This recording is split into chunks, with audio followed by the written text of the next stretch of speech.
All right, hair's looking fresh. Let's get to it.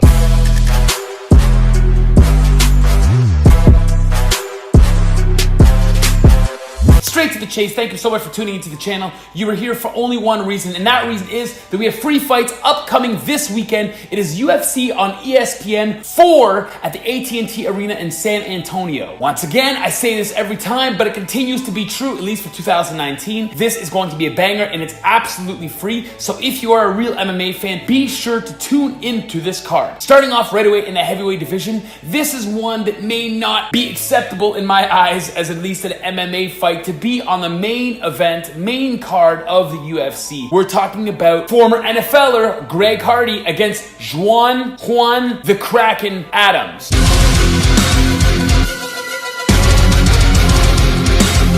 Now, y'all out there must be on cracking yourself if you think this is going to be a well-rounded mixed martial arts fight. Listen, it is clear what they both want to do. They want to get in there, expose their opponent's chin right away, and impose their power, their one-punch knockout power that they both have and that they both have consecutively used and only used throughout their whole MMA career, which has been very small. One has 7 fights, the other has 5 fights. Greg Hardy only has 1 loss on his record, and realistically, it was a knockout that he imposed on his opponent, but it was in the legal knee. He since then has rebounded with a devastating TKO victory, and he is looking to continue that win streak, his first win streak ever in his UFC career. Where Juan is coming off a loss against Aaron Bular via unanimous decision as well just a few months back, so he is looking to rebound back into this win column. Now, I think these two are just going to meet in the middle, and it's going to be over in the first round, to be honest. There's not too much to break down here in this fight. They both go out there, and they both don't have a well-rounded mixed martial arts game. They just put their head down and just start swinging for the fences. But I do believe Greg Hardy has some more striking in his arsenal than Juan Adams has. He likes to use his kicks, likes to utilize his elbows when he's in close, and he's a pretty strong grappler. Do I think he's going to want to take it to the ground? Absolutely not. I think he is going to keep this standing. Actually, I can almost guarantee by a whole count, which is like $1, that he is going to keep this standing, and this fight is going to end within the first 2 minutes. The reason is Juan Adams, coming off his first career loss, is going to be a little more hesitant, where really on paper, virtually, Greg Hardy doesn't have a loss. He has a loss via disqualification. It doesn't really count. It doesn't really sit with you the same way as virtually somebody actually beating you and saying, I am the better fighter tonight. That didn't happen. I think Juan's going to come in there a little tentative. Obviously, he's scared of Greg Hardy's tenacious power, but Greg Hardy's just going to turn it on in the first 30 seconds and not give Juan Adams any time to calculate his next movement or impose his game plan whatsoever. Greg Hardy via knockout TKO round 1. Now, the next fight we also have in the heavyweight division, it's with Walt Harris, and he is going up against a longtime MMA vet, Olynyk.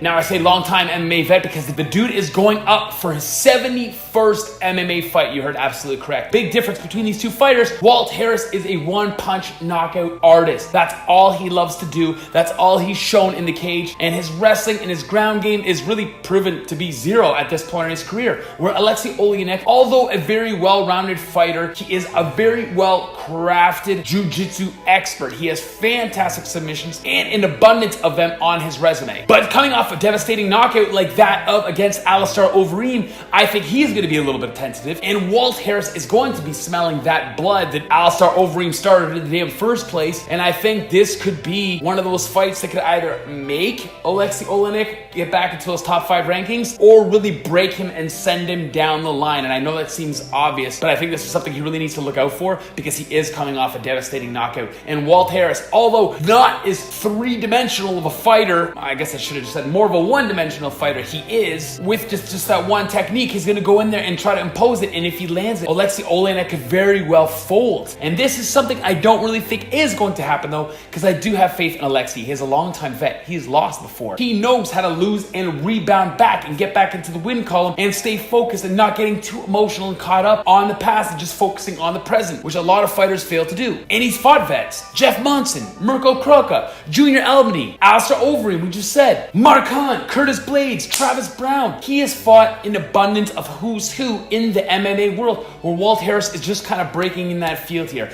I do think, if I'm going to have to break this down, the first minute and a half, maybe even 2 minutes of the fight, I think is going to be very defensive for Alexei Olynyk. Trying to get obviously settled in the octagon, keeping that distance until he is ready to attack. He doesn't want to misstep here against Walt Harris. I think he's going to grab him, take him to the ground, and inevitably get a damn submission, which we know Walt Harris is susceptible to and not going to be prepared in defending. It just won't happen. The main event is an absolute doozy, and this is going to prove who is next in line for a #1 contender bout in the welterweight division. We have my favorite previous lightweight fighter, who's now obviously fighting a welterweight, Rafael dos Anjos, and he is going up against heavy hitter London's own Leon Edwards.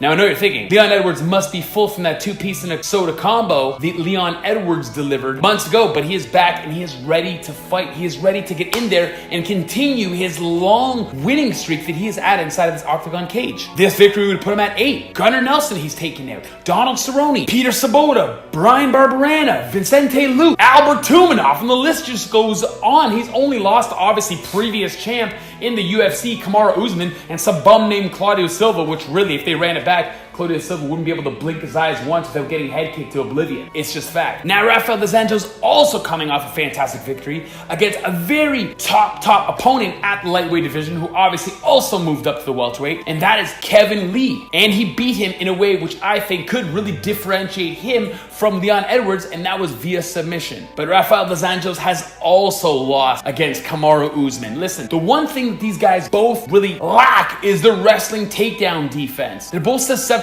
to just being out-grappled and pressed against the cage and just owned on the ground. Even though Rafael dos Anjos is a Brazilian Jiu-Jitsu black belt, I always say that in the MMA world, the best top-tier MMA wrestler will beat the best MMA Jiu-Jitsu guy. At least hold him off until that 5 minutes is up. But we're not going to have that problem here. In fact, I think what we're going to see is one of the fights of 2019 to witness. They're both scrappers and both going to go in there and headhunt and hopefully utilize their versatile striking abilities. Not just the 1-2-3s. I'm talking about leg kicks, body kicks, elbows. I'm talking to you, Rafael dos Anjos, because you're a very crafty Muay Thai expert. Now, one thing about Rafael dos Anjos, even though he has his Jiu-Jitsu black belt, even though he's fantastic on the ground, he only utilizes ground game when the other opponent wants to utilize the ground game. Otherwise, he just falls right into their game plan, which sometimes that could work to his favor as well, because he loves to stand up and bang, but he always falls into that trap, which I totally disagree with. So Leon Edwards is going to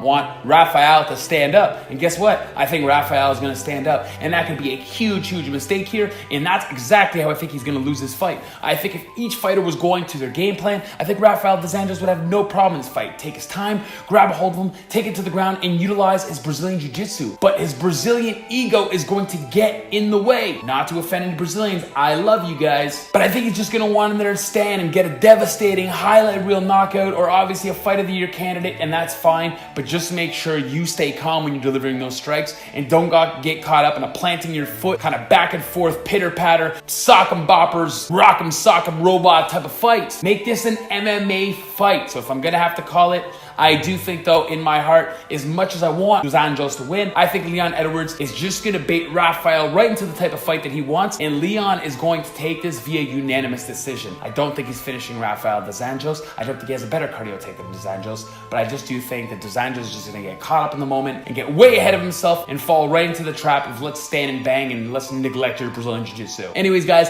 those are the fights for this weekend. A lot of other big fights on the card as well. We obviously have the return of Ben Rothwell and Andrei Arlovski. A huge clash. It's going to be very exciting. A night promised to be explosive and full of fantastic fights. Make sure to tune in. Thank you guys so much for tuning to the channel. Like, subscribe, leave a dislike, doesn't matter, but please let me know what you think below. Leave a comment. Do you like it? Do you not like it? Do you agree? Do you disagree? Share it to everybody you know in your circle. If they're MMA fans, they're going to want to know this. Thank you guys once again, and we're going to see you next week. Peace.